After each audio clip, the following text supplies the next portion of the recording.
गांव मिथापुर के एक छोटे से घर में आज बहुत चहल पहल थी। शारदा देवी के घर में नई बहू आने वाली थी। शारदा देवी मन ही मन, देखते हैं कैसी है नई बहू। आजकल की लड़कियां तो बस मोबाइल में लगी रहती है। दुल्हन के रूप में पूजा घर में प्रवेश करती है। पूजा धीरे से, माँ जी, आपके आशीर्वाद चाहिए। शारदा देवी थोड़ा सख्त स्वर में, खुश रहो, लेकिन इस घर के नियम मानने पड़ेंगे। राजेश मुस्कुराता है। राजेश, माँ, पूजा बहुत समझदार है। आप देखना, सब संभाल लेगी। पहली सुबह, सुबह के 5 बजे।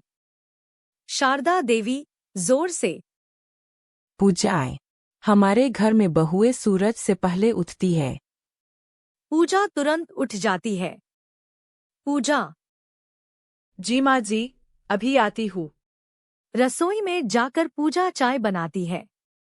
दादी जी मुस्कुराते हुए, बिटिया, घबराना मत। तेरी सास का दिल सख्त है, पर अंदर से बहुत नरम है।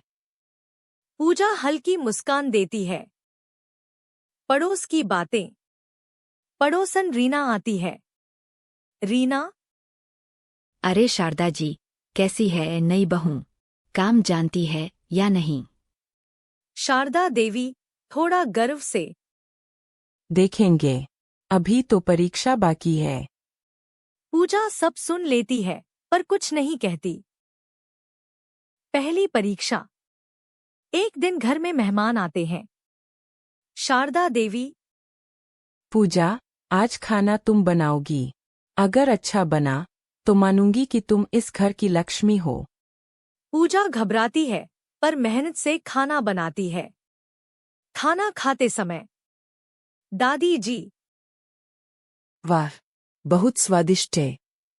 राजेश, माँ, सच में बहुत अच्छा बना है।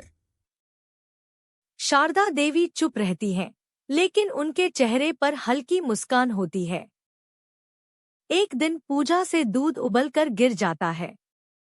शारदा देवी गुस्से में, इतनी सी जिम्मेदारी भी नहीं निभा सकती। पूजा की आंखों में आंसू थी। माँ जी, गलती हो गई, दोबारा नहीं होगा। राजेश बीच में बोलता है। माँ, छोटी सी बात है, डांटने की क्या जरूरत। शारदा देवी नाराज होकर कमरे में चली जाती हैं। रात में दादी जी शारदा देवी से बात करती हैं। दादी जी, शारदा, याद है जब तू पहली बार इस घर में आई थी, तब तुझसे भी गलतियां होती थी। शारदा देवी चुप हो जाती हैं। शारदा देवी धीरे से, दादी जी। इज्जत प्यार से बनती है, डर से नहीं। अगले दिन, शारदा देवी, पूजा, आज बाजार चलना है। तुम्हारे लिए साड़ी लेनी है। पूजा चौंक जाती है। पूजा, मेरे लिए, माँ जी। शारदा देवी हल्की मुस्कान के साथ, हाँ, आखिर तुम इस घर की बहू हो। राजेश खुश हो जाता है। एक दिन राजेश की तबीयत खराब हो जाती है। पूजा दिन रात उसकी सेवा करती है। शारदा देवी मन में, मैं गलत थी। पूजा सच में इस घर की लक्ष्मी है। वो पूजा के पास आती है। शारदा देवी, बहू, मुझे माफ कर दो। मैंने तुम्हें समझने में देर कर दी। पूजा आंखों में आंसू, मुस्कुराते हुए, माँ जी, आप तो मेरी माँ जैसी है। दोनों गले लग जाती हैं। एक दिन गांव में खबर फैलती है कि शारदा देवी के घर में बहू बहुत होशियार है। रीना, पड़ोसन, शारदा जी, आपकी बहू तो बड़ी सेवा करती है, लेकिन आजकल की लड़कियां ज्यादा दिन तक सीधी नहीं रहती। शारदा देवी थोड़ा सोच में, नहीं रीना, मेरी बहू अलग है, लेकिन समय ही असली परीक्षा लेता है। पूजा यह सुन लेती है। पूजा मन में, मुझे हर हाल में माँ जी का विश्वास जीतना है। एक दिन पूजा के मायके से फोन आता है। पूजा धीरे से, माँ जी, पिताजी की तबीयत थोड़ी खराब है। क्या मैं 2 दिन के लिए मायके जा सकती हूँ? शारदा देवी चुप हो जाती है। शारदा देवी, घर के काम का क्या होगा? राजेश, माँ, मैं संभाल लूंगा। पूजा को जाने दीजिए। कुछ देर बाद शारदा देवी गंभीर स्वर में, ठीक है, जाओ, लेकिन जल्दी वापस आना। पूजा की आंखों में खुशी और सम्मान दोनों झलकते हैं। पूजा मायके चली जाती है। घर में काम बिखरने लगता है। शारदा देवी थक कर, अरे, पूजा के बिना कितना काम रह जाता है। दादी जी मुस्कुराते हुए। अब समझ आई बहू की कीमत। शारदा देवी चुप हो जाती हैं। 2 दिन बाद पूजा वापस आती है। पूजा, माँ जी, आपके लिए मिठाई लाई हूँ। शारदा देवी नरम स्वर में। कैसे है तुम्हारे पिताजी? पूजा आश्चर्य से। अब ठीक है। आपने पूछा, अच्छा लगा। शारदा देवी पहली बार उसके सिर पर हाथ रखती हैं। शारदा देवी, अब तुम सिर्फ बहू नहीं, मेरी बेटी हो। पूजा की आंखों से आंसू गिर पड़ते हैं। अचानक राजेश का व्यापार घाटे में चला जाता है। राजेश परेशान। माँ, इस बार बहुत नुकसान हो गया। शारदा देवी चौंक कर। हे भगवान, अब क्या होगा? पूजा आगे आती है। पूजा, माँ जी, मेरे पास शादी में मिले कुछ गहने हैं, उन्हें बेच देते हैं। शारदा देवी चौंक कर। नहीं बहू, वो तुम्हारी निशानी है। पूजा, घर बचाने से बड़ी कोई निशानी नहीं। शारदा देवी की आंखें भर आती हैं। रीना फिर आती है। रीना, सुना है, नुकसान हो गया। अब तो बहू मायके भाग जाएगी। शारदा देवी गर्व से। मेरी बहू ऐसी नहीं है। वो इस घर की ताकत है। रीना चुप हो जाती है। कुछ महीनों बाद मेहनत रंग लाती है। राजेश का व्यापार फिर से चल पड़ता है। राजेश, माँ, हमारा काम फिर से बढ़ गया। शारदा देवी खुश होकर। ये सब पूजा की समझदारी की वजह से हुआ है। पूजा मुस्कुरा देती है। दीपावली की रात।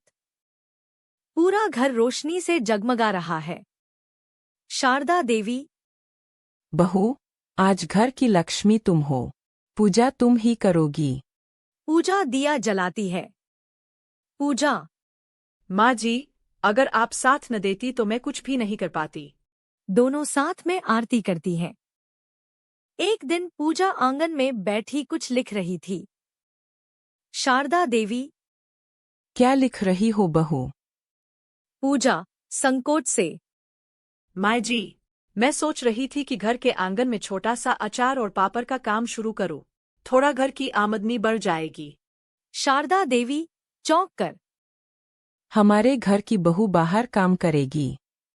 पूजा, नहीं माँ जी, घर से ही, और गांव की औरतों को भी काम मिल जाएगा। राजेश बीच में आता है।